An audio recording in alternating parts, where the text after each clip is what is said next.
2008, billions of people across the world hooked onto the TV screens. 91,000 people gathered inside the Bird's Nest Stadium in Beijing, China. Thousands of world's top athletes from over 200 nations came together under one roof. And there I was, clad in a beautiful green sari, ready to walk in the parade of nations. And as I saw the Tiranga in front of me, I felt chills down my spine. And suddenly, at that moment, I realized this was it. This was the biggest sporting spectacle across the world, once every 4 years, and I had made it.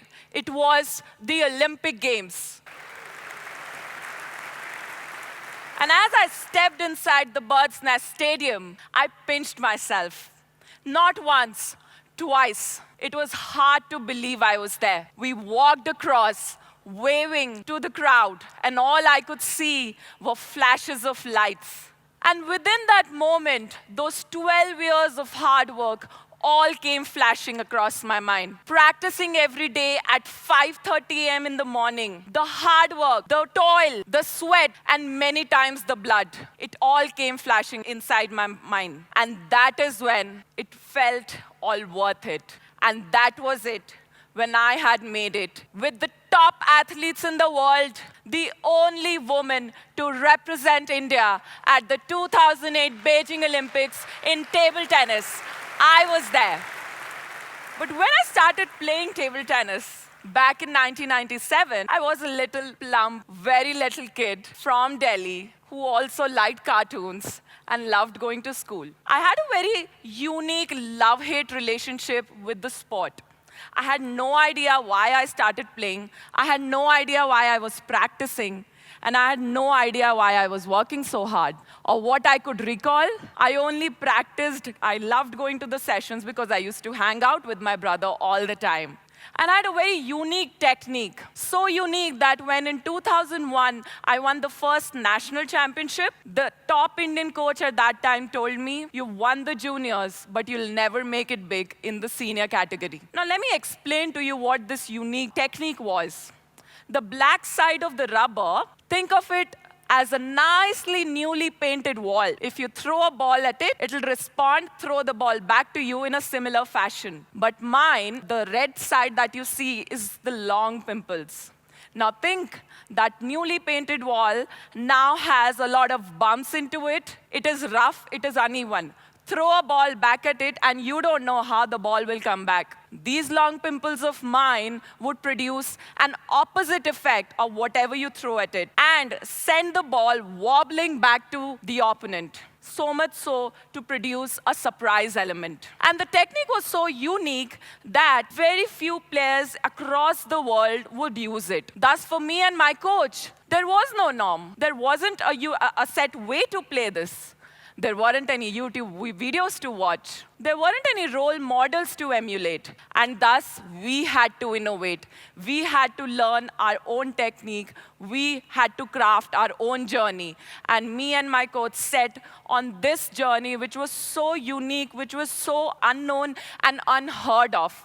Never ever. But we held that belief and we knew we would do it. In the next 7 years, I went on winning more national championship titles and 3 times a runner-up. In no time, I became the top junior table tennis player in the country. I also represented Asia at the World Cadet Challenge and won a gold medal in doubles partnering a Korean.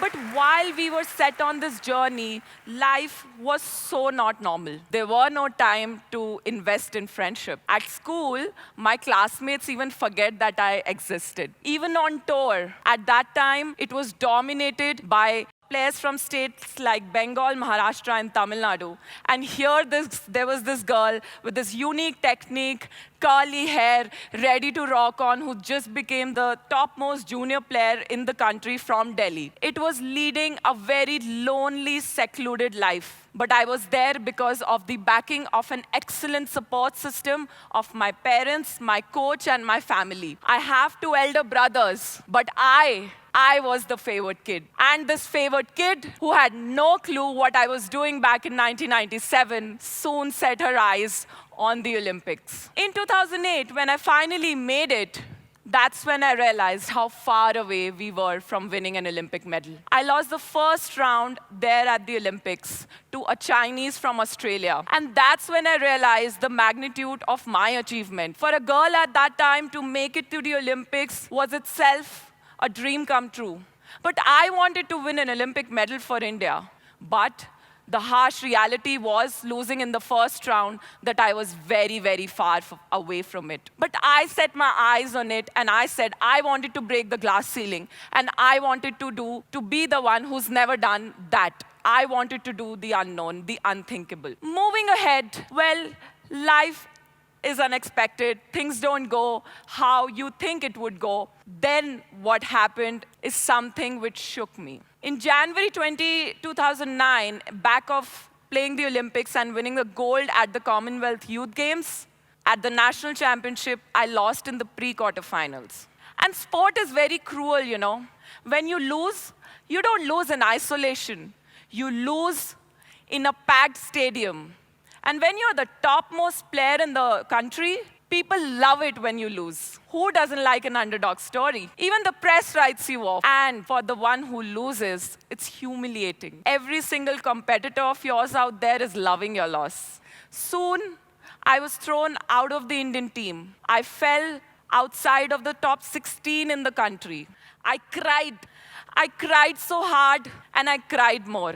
I cried so much that I couldn't cry anymore. And then I thought it was time to make a change. I decided to change the very technique that got me here. I decided to give up on the very technique that I became a master of. And I decided to move on to that soft plain rubber, the nicely painted wall. Little did I know that I set on a Herculean task for myself. I was trying to unlearn what had become my natural instinct in the last 13 years, and I was trying to do something which was against my natural instinct. I was trying to do something which everybody told me not to. I was risking my prime age. I was risking my entire career. But I was committed. And that's when I thought to myself that this is the time I need to make a comeback.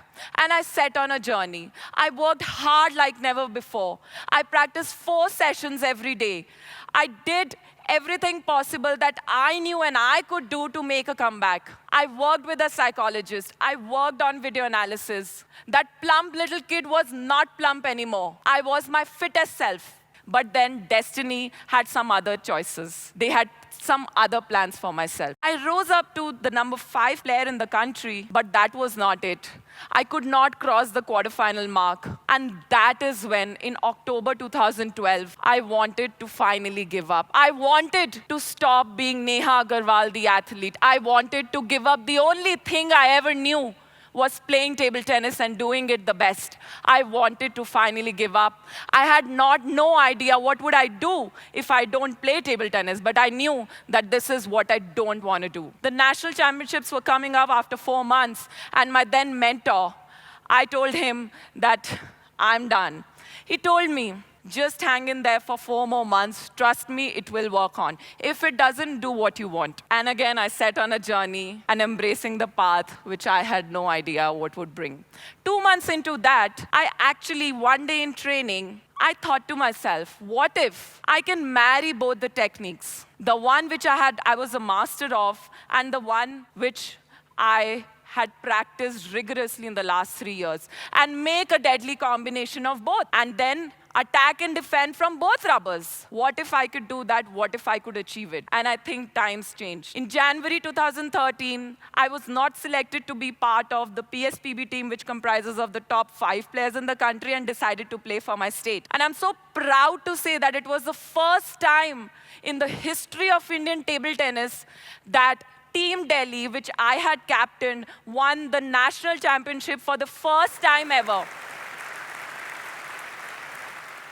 I was unbeaten throughout the tournament. I won 2 bronze medals for India at Commonwealth Championship. And then in August 2014, I was selected to represent India at the Asian Games. And in the last 5 years, I felt naked. Naked because of the pride that I had always worn was taken off because I wasn't not in the Indian team. And when I got my kit for the Asian Games, the first thing I did, I took on the jacket, I wore it, my ceremonial Asian Games jacket, I put it on and clicked a picture in front of my trophy cabinet. It felt as if I had my pride back. It felt as if I had made a comeback. But I never lost sight of the fact that how far I was away from winning an Olympic medal. I eventually decided to retire and went to study at Columbia University in New York with a master's in sports management and learned the nuances of what was happening. Because I understood that what we were trying to do is something that we were not competing and playing and training against the best in the world at par with them. I refuse to believe that we do not have talented athletes. I refuse to believe that we do not have athletes who don't have the grit and the determination. I refuse to believe we weren't athletic strong. What was the reason? In the last 5 Olympic Games, India has won 13 medals. Think of a country of Kazakhstan, which we will never ever compare in terms of our economy, has won double the medals that we have won ever. What was going wrong? It was the planning, it was the way we were nurturing the athletes. There was some problems that we were making while we set the journey. Why did it take for me 4 years to make a comeback?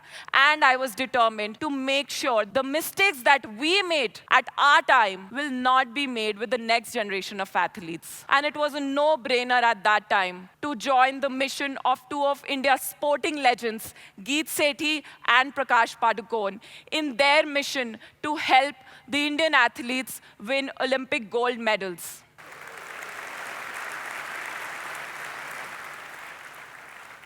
OGQ is very proud to say that in the last 2 Olympic Games, India has won a total of 8 medals. And 5 out of those 8 medal winners, their entire training and preparation has been looked after by OGQ.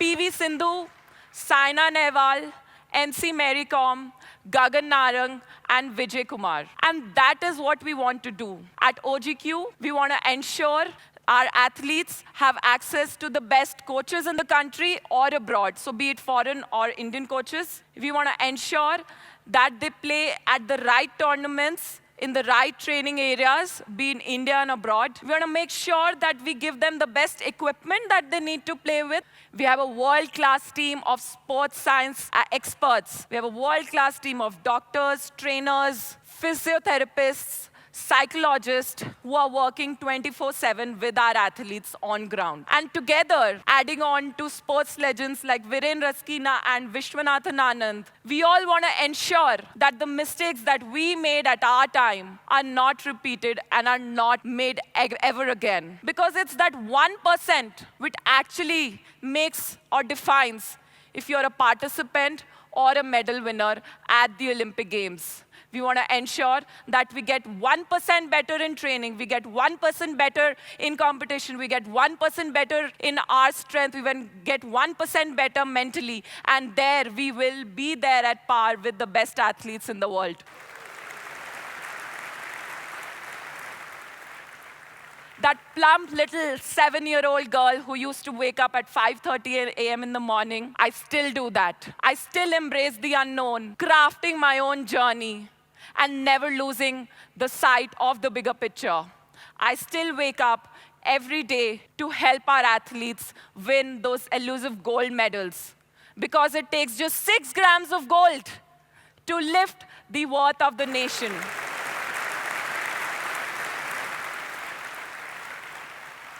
Six grams is the weight of pure gold in an Olympic gold medal. And me and my entire team are determined to bring those gold medals for India. Thank you.